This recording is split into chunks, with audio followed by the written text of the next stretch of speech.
విక్రమ్ ఇంక స్టేషన్‌కి వెళ్ళిన తర్వాత, ఇంక ప్రియ అయితే రాధ కూడా సినీ దగ్గరికి వెళ్తుంది అని చెప్పిన ఇన్ఫర్మేషను దుర్గాకైతే ఇస్తుంది. ఇంకా పోలీస్ వాళ్ళతో వెళ్తే నేను మా నాన్నతో ఫ్రీగా మాట్లాడలేను అన్నట్టుగా, ఇంకా వాళ్ళని తప్పించుకొని రాధ వేరే ఆటో అన్నా తీసుకొని వెళ్ళాలి అని చెప్పని ఉంటే, ఇంక దుర్గాకి ఫోన్ చేసి చెప్పేటప్పటికి ప్రియ అయితే ప్రియానైతే ఇంక మామూలు మనిషిలాగా ఆటో ఎక్కించుకొని కిడ్నాప్ చేస్తాడు. ఇంకా కిడ్నాప్ చేసేసి ఒక దగ్గర అయితే తన్ని తాళ్ళతో కట్టేసి పెట్టుంటే ఇంక ఈ విషయం అయితే విక్రమ్‌కి తెలుస్తుంది. అయినా మీరు అంత జాగ్రత్తగా ఎలా ఉన్నారు? నేను చెప్పాను కదా తను చాలా ప్రమాదంలో ఉంది అని చెప్పనని అన్నట్టుగా.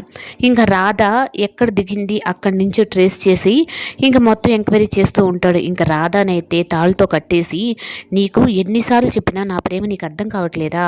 అయినా నీకు ఆ విక్రమ్‌ను పెళ్లి చేసుకున్నావు. కానీ నేను నా జీవితం అంతా నిన్ను ప్రేమిస్తాను. నీకు ఒక ఆరాధ్య గుడిగా కట్టిస్తాను అంటే, ఇంక రాధకి నోటికి ప్లాస్టర్ ఏసేసి ఒక్క మాట కూడా మాట్లాడకుండా, ఇంక తను చెప్పేదే అన్నట్టుగా ఇక్కడి నుంచి మనం ముంబైకి వెళ్ళిపోదాం. అక్కడ నిన్ను ఒక యువరానిలా నేను చూసుకుంటాను.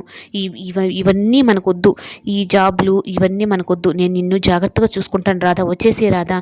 నీ ఇష్టంతో రావాలన్న నా కోరికని నెరవేర్చు అని చెప్పని అంటూ ఉంటే, ఇంకా ఆ ఇంట్లో ఉండి ఆ దమయంతి వాళ్ళందరూ నిన్ను చేసే అవమానాలని భరించడం నీకు అవసరమా అని అంటూ ఉంటే, నన్ను ఇలా కిడ్నాప్ చేసావని విక్రమ్ సార్ గాని తెలిసింది అంటే నీ ప్రాణం తీసేస్తారు అంటే, అయ్యో రాధా నీకు ఇంకా అర్థం కావట్లేదా?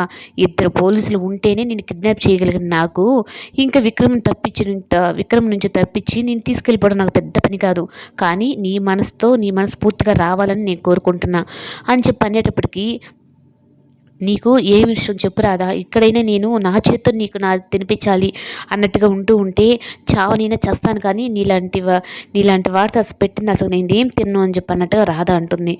ఇంకా నువ్వు అలా బాధపడుతూ ఉన్నావంటే నేను ఇంకా బాధపడాల్సి వస్తుంది. నాకు ఇంకా ఆ బాధలో ఆ విక్రమ్ని ఏదో ఒకటి చేయాలనిపిస్తుంది. అప్పుడు ఏం చేస్తావు చెప్పు? నీ తాలుబుట్టు నువ్వే తెంచేసుకుంటావా అన్నట్టుగా ఇంకా రాధనైతే బెదిరిస్తూ ఉంటాడు.